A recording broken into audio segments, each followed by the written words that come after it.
Hi, this is Alex, and I want to answer a question, and I'm going to use this in a moment. The question is, what do you consider the best postures for women who complain of frozen shoulders? Okay, so we're starting with a yoga assumption that yoga can actually do something. And we're starting with the assumption that a yoga pose could do something. So let's just break that down for a second. I personally would not start with poses. What we want to start with is one of two things. One of three things. The very first thing you should do, if you haven't yet, if you don't remember it, is check out Gil Hedley's video on YouTube, and it's called The Fuzz Speech. The Fuzz Speech by Gil Hedley. You've got to check this out, because in a short nutshell, it shows one of the fundamental reasons we could get a frozen shoulder. There's many reasons. It could be mental, could be emotional, could be physical. As a source, as a reason we might be frozen.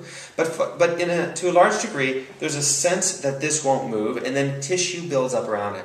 So for the person for who that is the case, that the tissues won't work, or there's pain involved, then pose is the last thing I would do, or one of the last things I would do. To preempt, to set the shoulder up for success, there's two things that we want. One is pain-free movement, and two is to introduce change from the outside. So pain-free movement might look something like this. I walk in, and I say, this shoulder is frozen. It hurts if I move it beyond here. It hurts if I move it beyond here. Without knowing anything else, one thing you could do to empower me is to start working with pain-free movement. Now, if we really open up to being creative, to letting go of assumptions and even what we think we know, we might just start out with what's simple movement that would give me success without pain. And what this does is it starts to connect movement with joy, with pleasure. If this feels good, or at the very least doesn't feel bad, then my nervous system says, great, let's have some more of that. I like that. So we can start to build the movement pattern. There are many, many exercises you could do. You can pick any exercise and start with this idea of successful movement in a pain-free range of motion.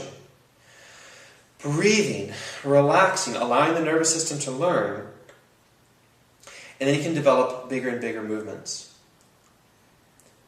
Now, the next level of specificity and skill would be to say, what does the shoulder do? What can it do? And what can we take it to do next?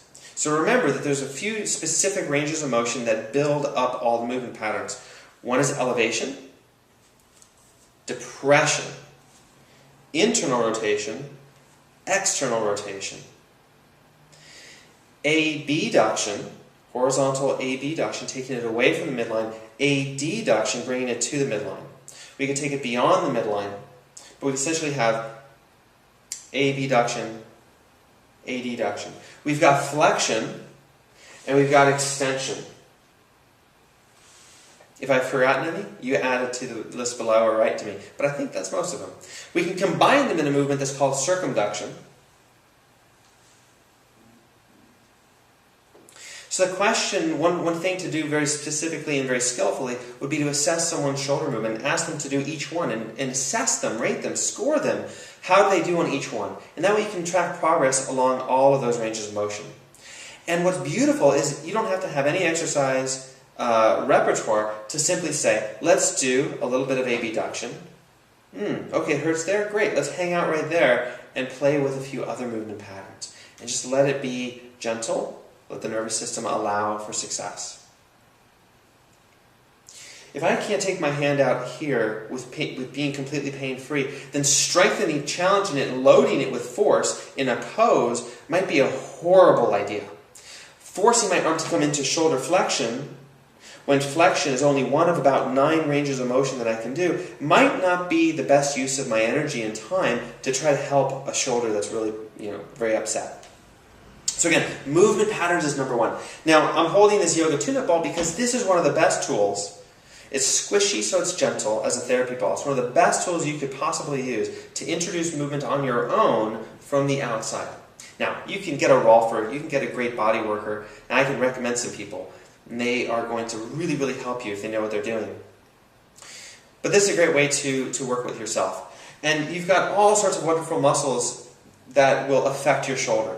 So again, without knowing anything about why that shoulder is frozen in the first place, we know that pec minor is a really rich source of relief.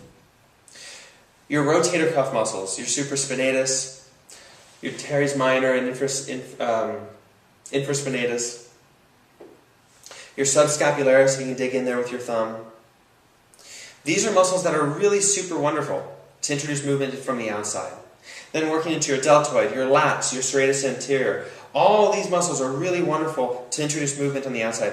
And if you don't have a therapy ball, you can use an apple. More seriously, you can just work it from the outside. And subtle movement from the outside can start to break up scar tissue and introduce more circulation to allow for the movement that needs to come in for healing to happen. So these are the two things. Pain-free movement patterns in your basic directions of movement for the shoulder. Play with pain-free movement patterns that involve all of your joints, including your neck. This is much more skillful and highly leveraged than any particular pose you could do. And then once you've got a good foundation through the movement and through soft tissue work that you do on yourself or someone else introduces for you, then you can start to challenge yourself with particular poses held for a bit longer period of time. Always keeping in mind that what actually creates healing here is the connection between the effort that you're producing and the sense of ease and comfort that you're holding. And when you work too hard, you actually can do some damage. So I invite you to hold the original definition of an asana and even of yoga, which is that intersection, the place in the middle between effort and ease. So I hope that's helpful to really think through what would be really beneficial for someone with a frozen shoulder. And if you have any questions, email me at alex@iglesia.com. Thank you.